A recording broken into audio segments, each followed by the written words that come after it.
Hi, Andrew Bell here with you for our last report for the first half of 2016. It's been an impressive 6 months for the Gold Coast property market, and the foundations are as solid as you'd expect moving into the second half of the year.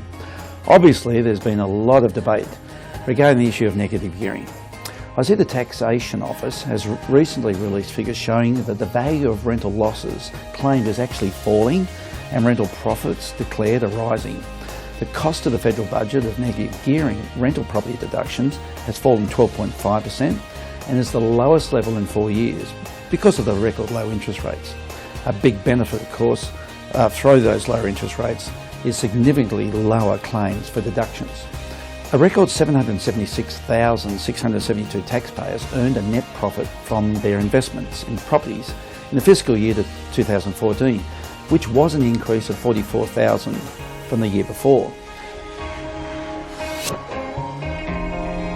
Now, one of the country's leading economic research houses, BIS Shrapnel, have recently released a report into the prospects of the proposed changes to negative gearing, and they find that limiting tax deductibility through negative gearing of residential properties would have consequences that go well beyond any tax savings to the federal budget. Now, the report finds that first, rents will rise by up to 10% per annum. New home building will shrink by about 4% nationally, about 7,200 dwellings a year. GDP would shrink by about 19 billion on average, equating to 1% of Australia's 190 billion annual income. There'll be 175,000 fewer jobs over the next 10 years, resulting in a rise in unemployment. And government revenues across a range of taxes would shrink by about 1.65 billion per annum. 70,000 extra households would be pushed into housing rental stress. And finally, if the government were to compensate for those households in stress, it would require an additional subsidy outlay of about 650 million per annum. The report goes on to say that the impact would go well beyond any savings of the income tax concessions to a multitude of unintended consequences.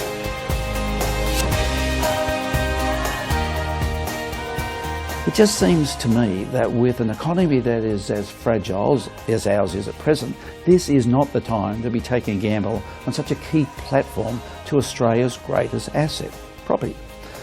Another report stated that property values will fall, and whilst that might sound good for those who don't currently own real estate, it will greatly affect mature age Australian retirement strategies that are built around their current real estate assets. It should be remembered that much of the borrowings of Australians are secured by those real estate assets, and that any proposed change to negative gearing will affect that security, and as such is highly risky, to say the least. There's also a risk to tenants. Clearly, if landlords can't claim losses against their income, then they'll simply have to turn to the tenants to pay higher rents to make the properties positively geared. So there is very little doubt and a lot of evidence from previous times when negative gearing was tampered with that rentals will rise sharply and there will be fewer rental properties coming to the market moving forward should this legislation come into place.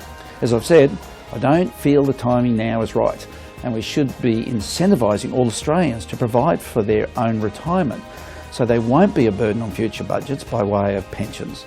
We either provide the benefits now through negative gearing of property, or we have people at a later stage on pensions that future generations will have to fund.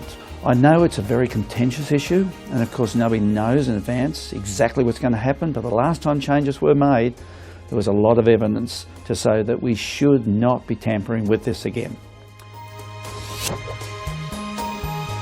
Now, on a lighter note, I'd like to mention to you two fabulous events that we have coming up on the Ray White calendar. First is the Landlord Symposium, which is on this Saturday, the 25th of June at the Gold Coast Turf Club. With the end of the financial year upon us, we felt it an appropriate time to provide our Gold Coast residential property investors with an update on the property market and a deeper insight into aspects of property management that can lead to a better return and the maximum peace of mind. A whole range of topics being covered with a lot of great speakers, so please come along and join us. The second event which is one of the most important dates on the Gold Coast social scene, is the Ray White Surfers Paradise Muscular Dystrophy Ball.